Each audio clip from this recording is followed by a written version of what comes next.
Jorge Coxaj here with another message. Today's message is be on guard. What are we guarding today? Your mind.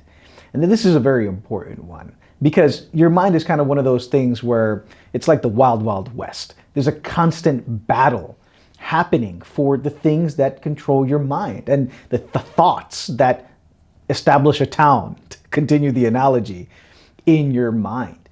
And we have to be on guard to make sure that what stays in our mind should be what is good and what should be there.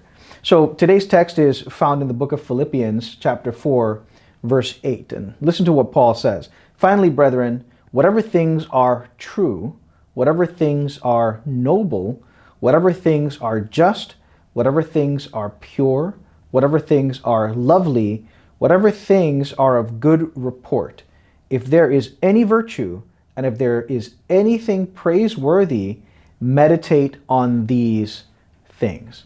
Now, what he's establishing here is a very clear picture of what we should pay attention to.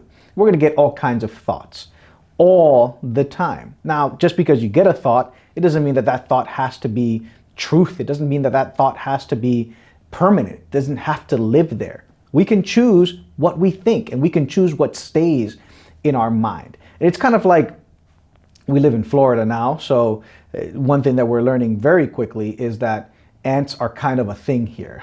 Like they're everywhere. You have ant mounds everywhere. And if you're not careful where you step, like you're gonna get stung or bitten by a whole bunch of ants. And I was going to work one time and I'm outside in the parking lot. I'm opening up my trunk to get my lunch and to get my things ready for the day, to kind of have a moment to just, breathe in, breathe out.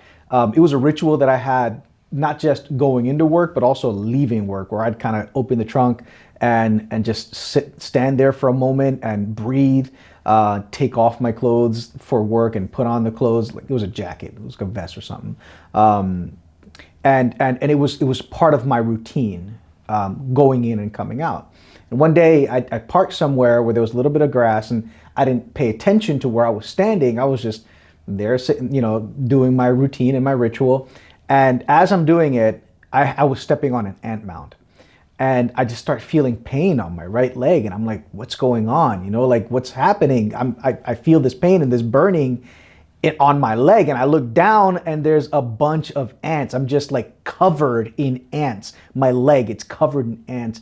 And I'm just getting stung like crazy. Or bitten, I guess, by the ants. I don't know if ants have stingers. We gotta look that up.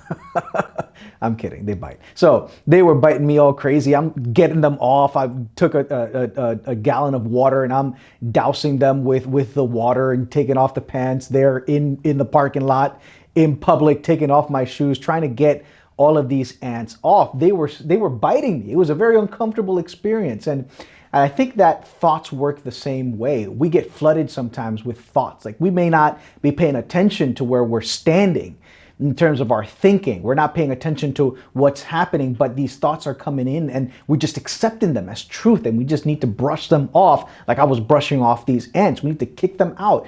Just because you got a thought doesn't mean that it's true. Just because you got a thought doesn't mean it has to stay. And I'm saying that repetitively because it's important. It's important for us to know that what we think isn't always what is true. And now here the advice is, what you do think should be on those things which are true. It should be on those things which are pure, those things which are praiseworthy. Meditate on that. You can choose to have some thoughts that you are going to put in your mind that are good thoughts, that are pure thoughts, that are true thoughts.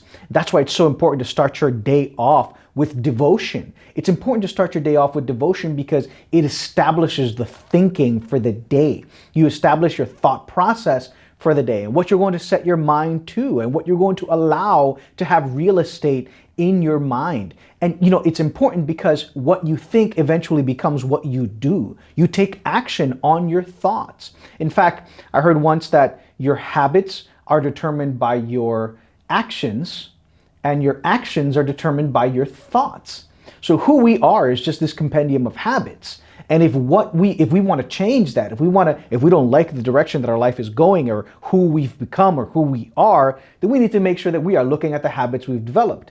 And if we're looking at the habits we've developed, we need to look at the underlying thoughts with regards to those habits.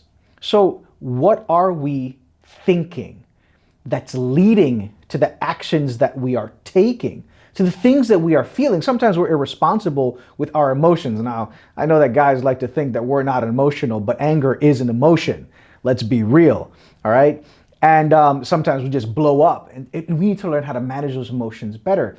I remember yelling at my kids one day, and I know that all of you don't yell at your kids. You've never done that, all right? But, I confess, I've done that. I've yelled at my kids. I've gotten so angry that I yelled at them. And I remember feeling all of this negative emotion, this anger, and I wondered where it came from. And then when I started thinking about the thoughts that I had about when that was happening, the thought was this thought that I was being rejected. So I was reacting not to what they were doing.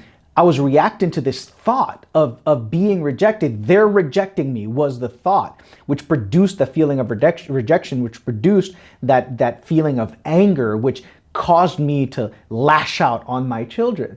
So change the thought, change the action. We need to be on guard with our mind. We need to be on guard with what we allow to have permanent real estate in our minds. And this happens by examining our thoughts and by meditating on whatsoever things are true, whatsoever things are pure, whatsoever things are noble, whatsoever things are of good report. I hope this helps you. I hope you have a great day. God bless you, and take care. Thank you so much for joining us today. We hope you were blessed by the material. We also want to remind you that there are several great ways to make sure you're staying up to date on our content as part of our 360 Legacy Plan. First, subscribe to this channel by clicking subscribe below. You can also download our incredible new app in the Apple App Store and Google Play Store. Just search Legacy Minded Men. And finally, visit our website at legacymindedmen.org for more information on what we believe, upcoming events, and how to join a group. Thanks again for watching.